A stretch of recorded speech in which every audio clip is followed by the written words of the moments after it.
भगवान के स्वरूप के बारे में बतलाया। सच्चिदानंद रूपाय, प्रथम श्लोक लेता हूं महात्मा के।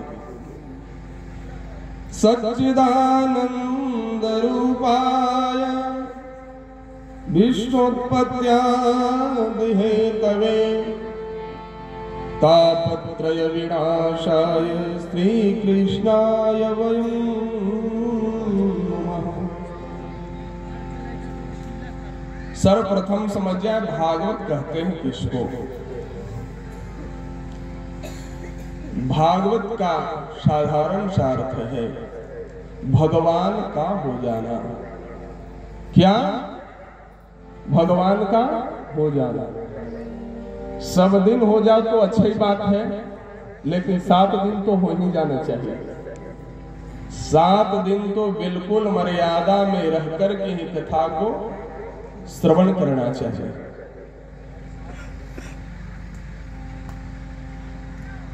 भगवता प्रोक्तम भागवत, भगवान की श्रीमुख वाणी से जो बातें कही गई उस ग्रंथ का नाम भागवत। तीसरा अर्थ यह कि भक्ति और भगवान का जहां समावेश हो, भक्ति और भगवान की जिस ग्रंथ में कथा हो, उस ग्रंथ का नाम है भागवत। क्योंकि इसमें केवल भगवान की कथा नहीं, भगवान की कथा तो आपको 10 स्कंध 9 स्कंध से मिलेगा, रामावतार से, जन्म प्रकरण से। उससे पूर्व राजा महाराजाओं की कथा, भागवतों की कथा, यानी भगवान के भक्तों की जिसमें कथा हो, इस ग्रंथ का नाम है भागवत। बोलिए भागवत भगवान की। इसलिए आज से 7 दिनों तक के कम से कम आप भगवान के बन करके रहो। सब दिन तो दैया मैया हायथन में लगे हो। 7 दिनों तक भगवान की कथा को सुंदर ढंग से सुने। स्वामी जी की वाणी, वक्ताओं की वाणी, दास की वाणी, सबकी वाणी आपको मिलेंगी। बीच बीच में और विशिष्ट महात्मा भी पधारेंगे, उन सबों का भी आशीर्वाद आप सबों को प्राप्त होगा। इसलिए कह रहे हैं सच्चिदानंद रूपाय विश्वोत्पत्त्यादि हेतवे, सच्चिदानंद रूपाय। भगवान के स्वरूप के बारे में बतलाया गया कि भगवान कैसे हैं। सतघन चितघन आनंद, सत्य स्वरूप परमात्मा है। सृष्टि के पूर्व में भी परमात्मा,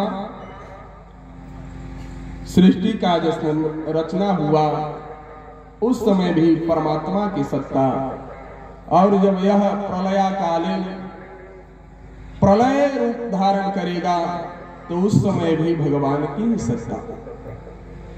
इसलिए तीनों काल में, भूत भविष्य और वर्तमान, तीनों काल में जिसकी सत्ता हो उसी को सत्य बोलते हैं। अब घटित कर ले जीवात्मा, आप पूर्व काल में क्या थे आपको मालूम नहीं। मालूम है जी? नहीं मालूम कि पूर्व काल में आप कौन थे? शुकर थे, कुकर थे, क्या क्या बनकर के आना पड़ा। 84 लाख योनियां हैं, जिसमें कीट पतंग, कीड़े मकोड़े, पशु पक्षी सब बनना पड़ता है। जलचर, थलचर, नभचर सब बनना पड़ता है, उसमें सारी की गणना है। तो इतने बनकर के आपको मानव तन प्राप्त हुआ है। तो मानव तन पाने के बाद अगर भगवान की भक्ति नहीं की, भगवत चर्चा संतों के श्रीमुख से नहीं सुनी, तो जीवन आपका व्यर्थ है। इसलिए भैया भजन करो अर्जेंट भैया भजन करो, अर्जेंट भैया भजन करो, अर्जेंट भैया भजन करो, भैया भजन करो, अर्जेंट भैया भजन करो, अर्जेंट भैया भजन करो।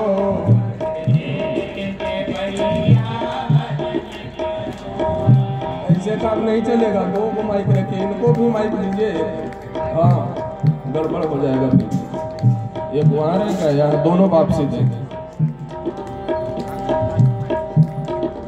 खा ले पी ले मौज उड़ा ले, खा ले पी ले मौज उड़ा ले, खा ले पी ले मौज उड़ा ले, खा ले पी ले मौज उड़ा ले। इस संसार रूपी रेस्टोरेंट में आकर के जीवात्मा खाता पीता है, कहता है महाराज अभी भजन करने की आवश्यकता है, अभी तो छोटी सी उम्र है, इस उम्र में तो खेलते हैं कूदते हैं, दूध पीते हैं, बदमाशी लोग करते हैं। इस उम्र क्या है तो युवा लोग कहते ऐश का समय है, ज्यादा ऐश करोगे तो पेट में होगा गैस, फिर स्वामी जी के पास जाकर चूर्ण लिखवाना पड़ेगा। इसलिए नो ऐश, परमात्मा की भक्ति करो, तपस्या करो, क्योंकि 84 की चक्कर काट करके आए हो। कैट रैट एलिफेंट बनना पड़ा है, कभी मोटा तगड़ा हाथी, कभी चूहा, कभी बिल्ली, सूकर कुकर बनना पड़ा है। सब कुछ संचित पुण्य कर्म हुआ, उसके पुण्य प्रभाव से आपको मानव तन शरीर प्राप्त हुआ है।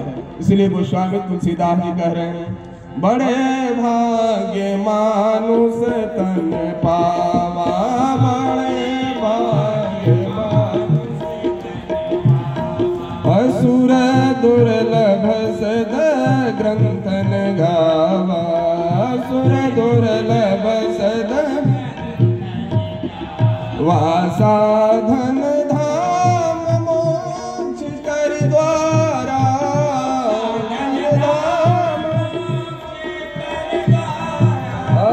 साधन धाम मोक्ष कर द्वारा,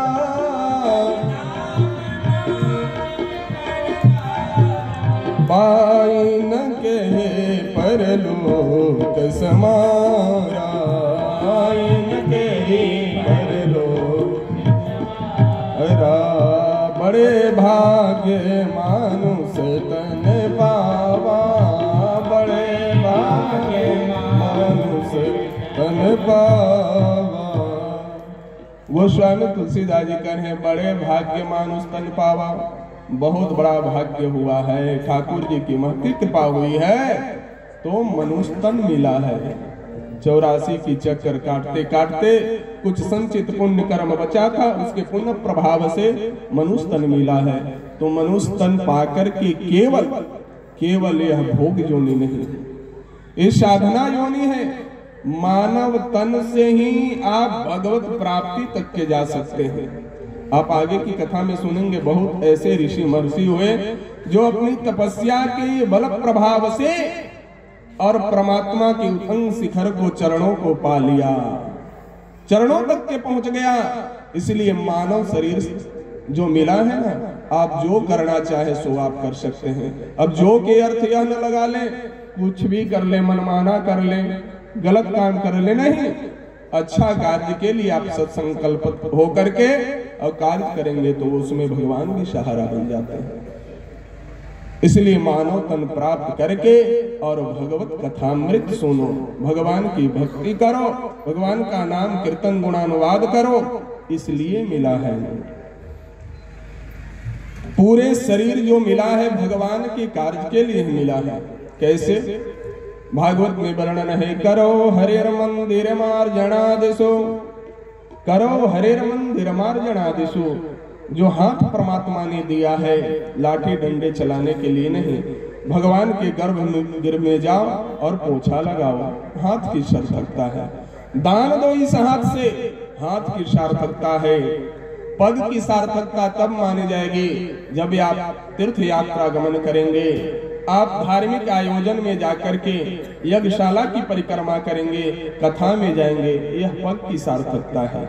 मुख की सार्थकता अब शब्द बोलने में नहीं, भगवत गुणानुवाद करने में आप जितना करेंगे तो मुख की सार्थकता है।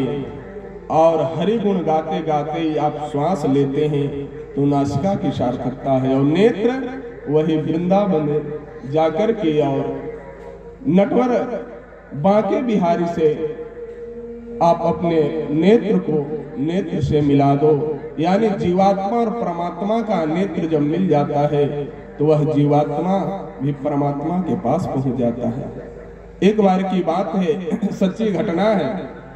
वृंदावन की ताज बेगम जो थी मुस्लिम जाति की थी और पति से नारुष्ट होकर के वह यात्रा करने चली गई।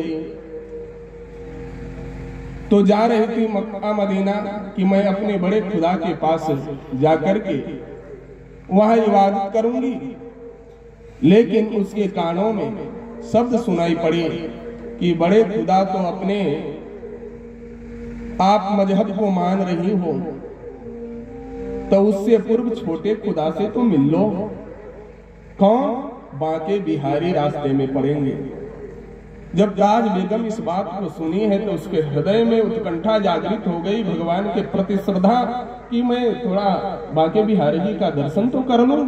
कैसा उनका दीदार है सचमुच में, केवल लोग कहते हैं कि वास्तविकता है। और वह चल पड़ी है। जब बांके बिहारी के देहली पर गए तो भगवान के नेत्र में नेत्र जैसे ही मिले हैं, नेत्र सजल हो गए और टके देख रही है। भगवान भी अपलक नेत्रों से, अपलक नेत्र किसको कहते हैं? जो गिरे नहीं। ऐसे उस नेत्र से भगवान उस भक्ता को देख रहे हैं कि मेरे चरणारविंद में आई है तो अब इसे मैं छोड़ूंगी नहीं। उसी समय आज बेगम तुरंत गायन की कि अखियां में जादू भरी बिहारी जो मैं कब से खड़ी तेरी, अखियां में जादू भरी बिहारी जो मैं कब से खड़ी तेरी, अखियां में जादू भरी बिहारी जो मैं कब से खड़ी तेरी।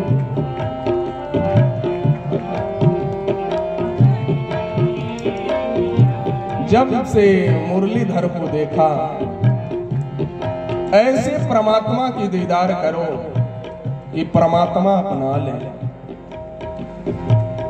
जब से खड़ी बिहारी जी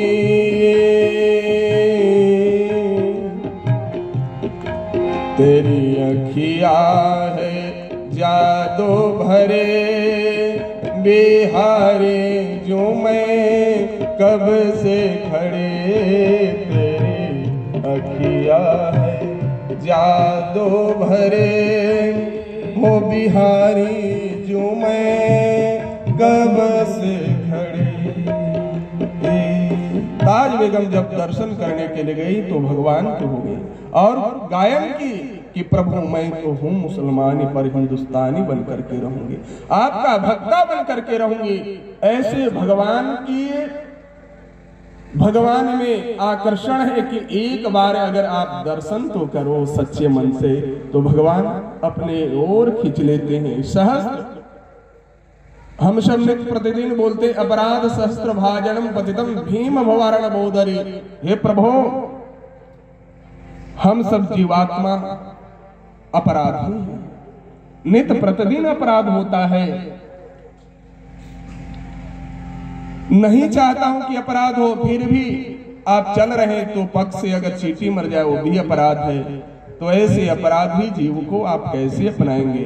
तो परमात्मा कहते हैं कि बस केवल निर्मल भाव से मेरे शरण में अगर आ जाओ तो उसको स्वीकार कर लेता हूं। निर्मल जन मन सो मोहि पावा, मोहि कपट छल छिद्र न भावा। निर्मल मन होना चाहिए। इसलिए भगवान न कोई जाति पर प्रसन्न होते हैं, न विद्वता पर प्रसन्न होते हैं, न कोई समझे कि मैं बलवान हूं तो मेरे ऊपर ठाकुर जी प्रसन्न होंगे। नहीं, कोई समझे कि मैं धनवान हूं, मैं ठाकुर को प्रसन्न कर लूं, यह भी नहीं हो सकता है। केवल केवल भक्ति पर ही भगवान प्रसन्न होते हैं। निर्मल मन जब आएगा तो आप में भक्ति निहित हो जाएगी, उससे भगवान को प्रसन्न कर सकते हैं। इसलिए 84 की चक्कर काट करके मानव तन मिला तो केवल भगवत प्राप्ति के मिला। इसलिए सच्चिदानंद रूपाय सतघन चितघन आनंद। इस श्लोक का भाव थोड़ा हम सब ले। सत्य घन चित घन आनंद स्वरूप परमात्मा है। सत्य स्वरूप परमात्मा, चिद स्वरूप परमात्मा और आनंद स्वरूप परमात्मा। अब सत्य क्या है? यही प्रश्न जो है माँ भगवती उमा जो है भगवान शंकर से एक बार संवाद करती है कि हे प्रभु, संसार में सत्य वस्तु क्या है? मैं किस चीज को सत्य मानूं? तब भगवान भोलेनाथ कहते हैं, उमा कहूं मैं अनुभव अपना, उमा कहूं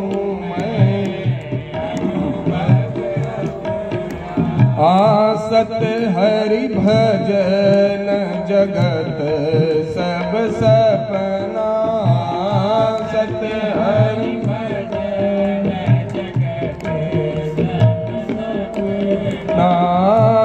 उमा कहूं मैं अनुभव अपना, उमा कहूं मैं। सब लोग गायन करो चौपाई। उमा कहूं मैं अनुभव अपना,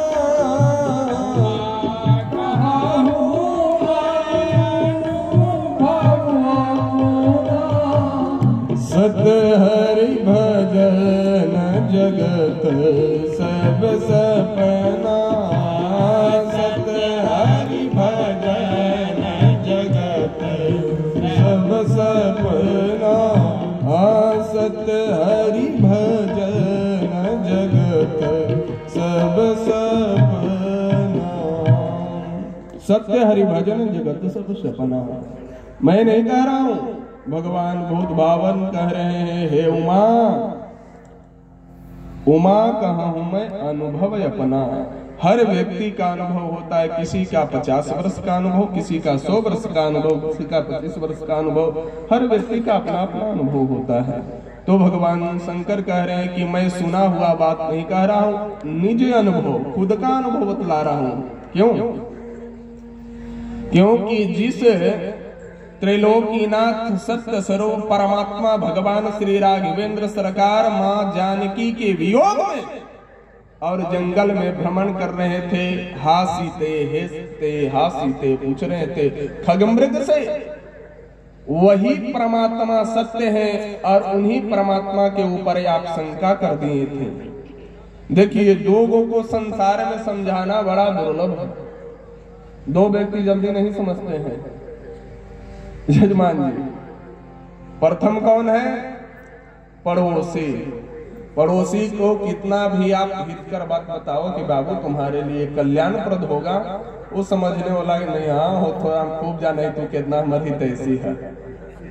और दूसरा पत्नी, वह भी न समझती है।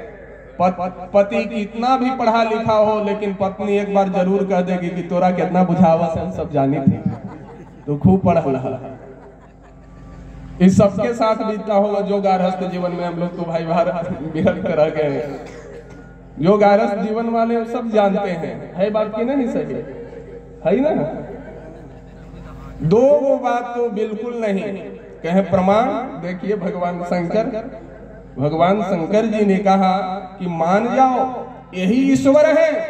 जय सच्चिदानंद जग पावन असगई चलो मनोजन सावन, जिनके चिल्ले मात्र से और दर्शन मात्र से करोड़ों कामदेव भी के पड़ जाते हैं, वही परमात्मा यह त्रैलोकीनाथ लीलाधारी भगवान मर्यादा पुरुषोत्तम कर रहे हैं, इसलिए शंका नहीं करो। लेकिन वह तो शंका कर बैठे कि न ये नहीं हो सकते, क्योंकि साधारण मनुष्य भी ऐसा नहीं कर सकता है। पशु पक्षी और मृग खग से पूछे कि हमारी पत्नी कहाँ भुला गई, और ये भगवान कैसे हो सकते हैं जो अपनी पत्नी के लिए इस प्रकार के कर रहे हैं।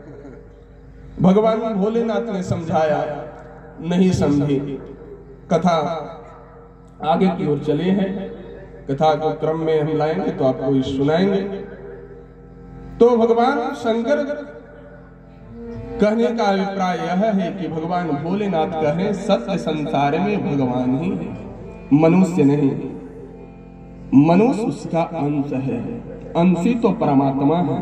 ईश्वर अंश जीव अविनाशी, चेतन अमल सहज सुख राशि। ईश्वर परमात्मा की अंश हो सकता है, अंशी नहीं। इसलिए जीव को कभी भी भूल करके अपने आप को ब्रह्म नहीं समझना चाहिए। लोग ब्रह्म वश में अपने आप को ब्रह्म कहना शुरू कर देते कि मैं ही ब्रह्म हूं, सोहम अस्मि इति वृत्ति अखंडा। शैव संप्रदाय वाले शंकराचार्य के मत वाले इन्होंने कहा, इसी का खंडन हमारे विशिष्टाद्वैत भाष्यकार भगवान श्री रामानुजाचार्य अपने विशिष्टाद्वैत में लिखा, कहा कि नहीं, ईश्वर कभी भी, जीव कभी भी ईश्वर हो ही नहीं सकता, क्योंकि जीव का मरना जन्म लेना यह स्वभाव है। इसलिए शंकराचार्य जी को अंतिम में तो लिखना ही पड़ा, पुनरपि जननम पुनरपि मरणम, पुनरपि जननम पुनरपि जननी जठेरे शयनम, पुनरपि जननी यह संसारे बहु दुस्सारे, यह संसार अरे भज गोविंदम भज गोविंदम, गाओ गोविंदम भज भज गोविंदम भज गोविंदम भज